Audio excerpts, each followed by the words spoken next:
Hello, I am Karen. I am often known as K because my nickname is K squared. I am multidimensional, is how I like to see it. When I was 5 years old, I was very badly burned in a restaurant. I had a bunch of clam chowder dropped on me from a waitress's tray. And I sustained second and third degree burns on my chest, on my back, and on one of my arms, although my mother and I argue about which one it is. I came out of that with with one tiny little scar. And it was quite an experience. When I was 7, I was sexually abused in my own home by a distant relative. And when I was 12 and that memory kind of landed in my mind, showed up again when I saw this person for the first time since I was 7, I rescued myself. There was no one else to do it, so I had to do it. The way I think of it is that my formative years centered on one word, and that word is caring.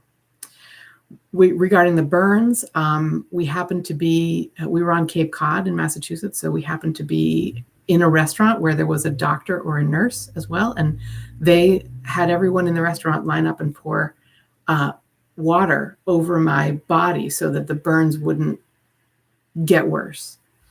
And there was an incredible burns hospital like 5 minutes away by ambulance. And my mom kept me out of the sun for an entire year after I came out of, I was in a sort of turtleneck style cast for a long, long time. And for a year after that, my mother kept me out of the sun. So I have very, very little scarring. And my dad, in addition to also helping in my physical care at the time, we got some sort of a settlement from the restaurant. And my dad invested that extremely wisely. And not only did I get to spend a semester of college in Florence, Italy, because of that money, but it also paid for half my graduate school. So these are some of the ways that people cared about me. Another word that I really associate with myself is lucky. You know, it could have gone so differently if we hadn't been 5 minutes from the burn hospital, if we hadn't had a doctor or a nurse in the restaurant who knew what to do when somebody gets burned.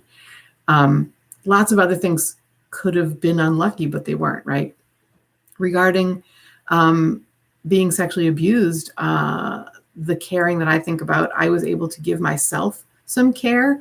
My parents didn't know what had happened until I was an adult. And even though they didn't know what had happened, they still took care of me. My mother tells that my behavior changed when I was 7 years old. I went from being a pretty happy-go-lucky kid to being incredibly anxious and to being worried about being left behind, to just feeling not cared for. And in those times, as I said before, I rescued myself, but I also, I cared for myself and I took care of myself, and my folks took care of me too, even though they didn't know what was going on.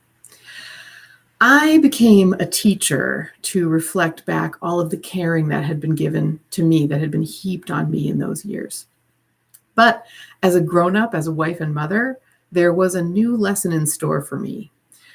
When I was 40 years old, by the time I was 40 years old, I had taken on so much responsibility. I really was a helicopter parent, and I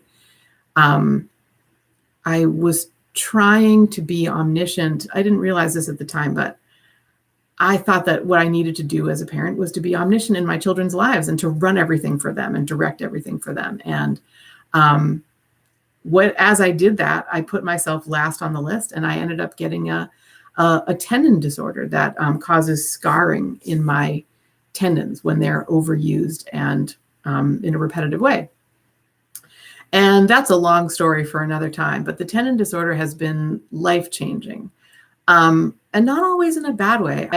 There were years where I could not use more than 5% of my hands because my thumb tendons had gone offline, I guess is how I'll say it. It was extremely painful to bring them back online, and it took years. In fact, I still don't have, I maybe never will have much use of my hands. I probably have about 50% use of my hands on a good day.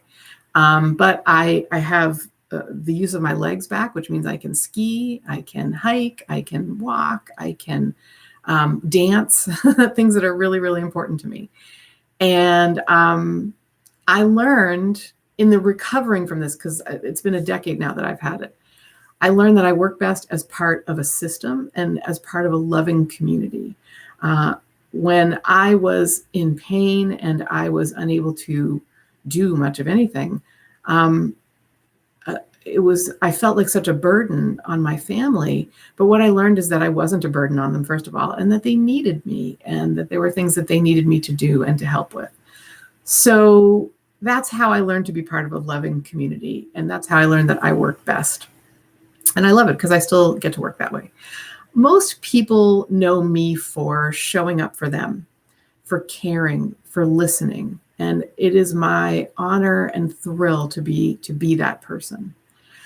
I'm gifted at a couple of things. I'm gifted at finding a way no matter what.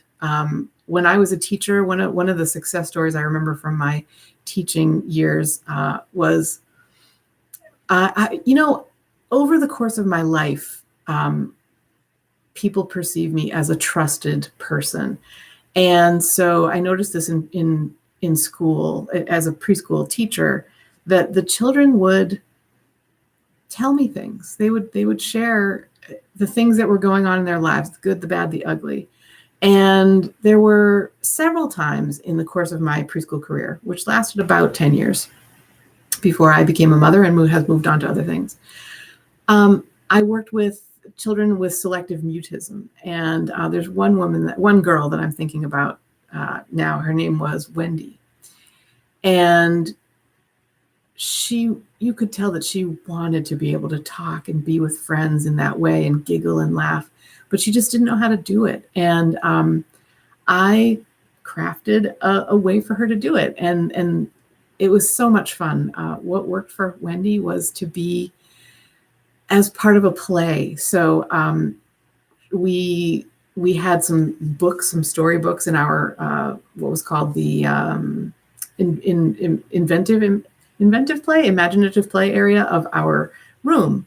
And we had a puppet area, like a theater, and we had some little puppets. And one of the books was The Three Billy Goats Gruff. And Wendy wanted to be one of the Billy Goats. She wanted to put the puppet on her hand and play one of the Billy Goats.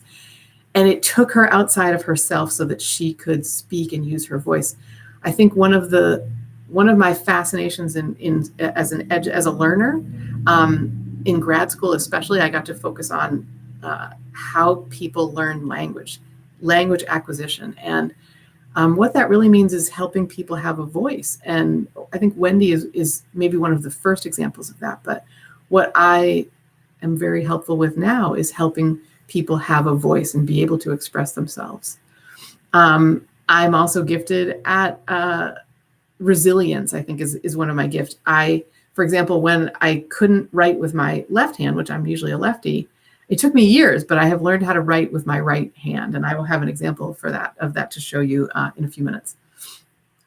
So I'm gifted at finding a way no matter what. Part of that is resilience. Part of it is helping people feel heard and be a trusted person for those people. And the way that I think of that gift is I help others find the magic. I help them bring back fun into their lives. I work with so many people who, I'm working with a woman right now who told me that as a child, she had all the fun bred out of her.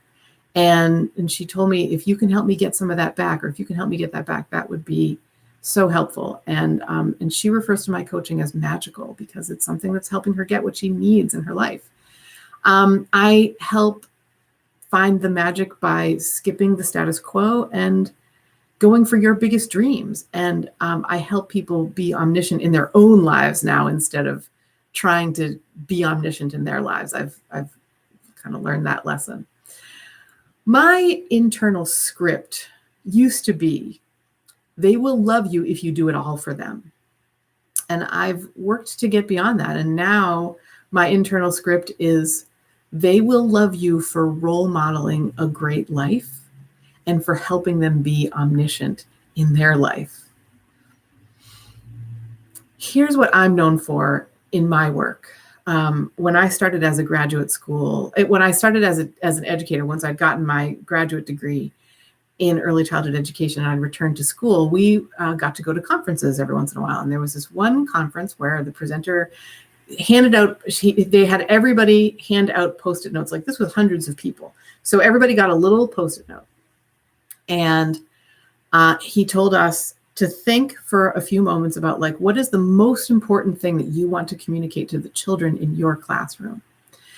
And write that down on the Post-it note and put it somewhere where you won't see it every day. So it doesn't become like something that you don't look at anymore, but instead that it's someplace that you open a door every once in a while and, oh, there it is. And so for me, I took this and I put it on the cupboard door that held our paints, because once a week, every couple of weeks, we would need to refresh our like paints in the classroom. So I would open that door and I would see it. And what mine said, what was written, what I wrote on that was the word caring. And this is now 30 years ago that I wrote that, if not more. And so my entire career, I've been known for being a caring person, someone who's going to listen and really believe in you. And that's very helpful. You know, people want to be believed. People want. I also help people believe in themselves. And I've been working with a writer recently. We did this very, very fun, deep coaching exercise that was a blast. And what she said afterwards was, she wrote this, and I'm going to read it now. She wrote to me, everyone wants to be successful and follow their dreams, and you are a very valuable step along the way. And boy, that made me feel so good.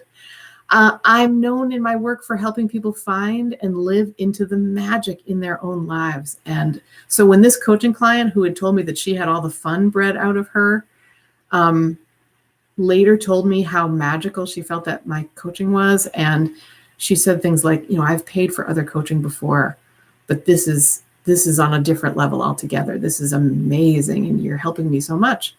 That's what I'm known for. So my most important truth is this. It's be present. Be here now. And it's so funny because this is still something that I struggle with. I was recently meeting over Zoom with who I think of as my coaching family, the people that I'm really, really close to. They're other coaches. They're amazing coaches. And we're in this meeting and I thought I was present, but what I was doing was I was taking down information. I didn't want to miss anything. I wanted to have all the notes so that I could look back on them later and remember this incredible time with my friends, with my loved ones, with my colleagues. And one of them gently, beautifully challenged me on that. And what he said was, what are you going to do with that information later? And I actually started to cry because I realized I'm not present in this conversation. I'm trying to hold on to it all as if there's some lack, as if I will miss something important. And another one of these dear people said to me, or said to us as a group, he said, I try not to take any notes anymore. I will go back and write things down later. And what I've learned to do is to create mind maps for myself later. But he said, what I do is I just try to be present. I just try to be in the moment, because whatever I'm supposed to be learning, that's what I'll take from it. And so that is my most important truth. Everything gets better when we are here now, when we return to present. So the lessons I've learned along the way, the first lesson I've learned is that I could rescue myself. I was a little kid with no frame of reference for the trauma that being sexually abused had. And I rescued myself from that. I've learned that it takes other people. Like it's wonderful to be in a community with other people, and that I do need those caring individuals who believe in me and who I trust, and that I can rescue myself. That was a big lesson that I learned early on. The second lesson that I've learned is it's dangerous for everyone when I put myself last. So much so that I gave myself a tendon disorder, putting myself last, because what I was doing while developing that was I was helicopter parenting. I was not honoring my own need for rest, for good sleep, for good nutrition. I was the way I think of it is I threw everybody that I loved up into the air, and I took it on as my responsibility to wave a fan underneath them to keep them up in the air, rather than asking them what they needed, rather than helping them by not taking responsibility for them, but by believing in them. And that was a really important lesson. And in some ways, I think I'm still learning it, but I'm getting better. And the third lesson that I have learned is that the universe is a friendly place. There's a quote that Albert Einstein shares, or actually it was a speech that he gave, or part of a speech. He talks about how, do we believe that the universe is a friendly place, or do we believe that the universe is an unfriendly place? And if we believe that the universe is an unfriendly place, we are going to use all of our skills, all of our knowledge, all of our technology to keep others out that we are suspicious of. And we can see examples of that in the world if we look, can't we? But if you believe that the universe is a friendly place, then you use all of your skills, all of your knowledge, all of your technology to collaborate, to have fun, to connect with people, to build community. And Einstein ends that speech by saying something along the lines of, I don't remember it exactly. Something like, God does not play dice with the universe, and I believe that the universe is a friendly place. And I'm 100% with him. I do believe that the universe is a friendly place, and it shows me that all along. It has shown me that all along. Sometimes I'm a trusted advisor. Sometimes I'm a leader. Sometimes I'm a speaker. Sometimes I'm a coach. Always, I am a caring listener. I'm someone who shows up for other people to help them believe in themselves. And always, I am a bringer of magic. I recently was given a shirt, and it said, "Science is like magic, but real." And it's so funny because at first I thought it was really clever and funny. And I think on a certain level, it is really clever and funny. But interestingly, when I put this shirt on, it just didn't fit right. It was by a company that I've bought their shirts before. I love them, really. But it just wasn't right. And the logo, or the design sort of spanned my whole upper body. So I sort of felt like it didn't look really great on me. And I was like, And then one day I really looked and questioned, what does it mean if I believe that science is like magic, but real? And I realized that what it meant is that I don't believe in magic. So I'm wearing a shirt that doesn't feel right, that doesn't fit comfortably, that has this blocky logo that I don't really love. And that when I wear it, I'm claiming that I don't believe in magic. And I couldn't believe that I had, in fact, what was funny is it was proposed to me that I choose a shirt. And that was the shirt that I had chosen, thinking it was clever and funny. And I realized later, gosh, like, wow, I don't believe in that. Because I do believe in magic. I believe in science, and I also believe in magic. And so I'm a bringer of magic because I believe in the power of magic. I think that there's a lot to be learned just beyond our comfort zone, just beyond our consciousness. And the lesson that I've learned is that the universe is a friendly place, and that I can rescue myself, and that it's dangerous for everyone when I put myself last, so I must put myself first. All of that to me falls under the heading of believing in magic. So I want to show you a sign that I have made. It's the sign, I'm thinking of it as the sign on my office door. And this is an exercise that a really wonderful coach named Rich Litvin shares about and talks about. So I've made this sign. It says, "Welcome to my office." And I'm going to hold it up so that you can see it, and you can pause the video if you want, and you can really take a good look at it, right? There it is. And now I'm going to read you what the sign says. It says, "Welcome to my office," by K to the 10th, because that is, when I'm thinking multidimensionally, I go to the 10th power. It's really exponential. "Welcome to my office. Who I am, someone who cares about you. What I believe, Play is the highest form of research, which is a quote by Albert Einstein. How I see the world as full of caring people, a loving community, playful and magical. This is where I've struggled, believing in myself and being too omniscient in others' lives. This is where I continue to struggle, being truly present and ceding responsibility, taking only responsibility for what I'm responsible for, and instead helping others be responsible for themselves and feel the goodness of that, the power of that. If any of this resonates, I believe I can help you. So come on in. And I signed it Karen/K² because I'm multidimensional. I know how to help people feel seen. I know how to help people feel truly present in the here and now. And I know how to help people feel that their life is fun. So if you're looking for someone to help you because you're tired of carrying all that responsibility, because you want to be playful again, because you want to find the magic in your own life, we should have a conversation. Cheers, and thank you so much for watching. Here is a great big hug for you. I'm really glad that you stopped by today, and I'm glad that you've watched this video. Thank you so much. Bye-bye.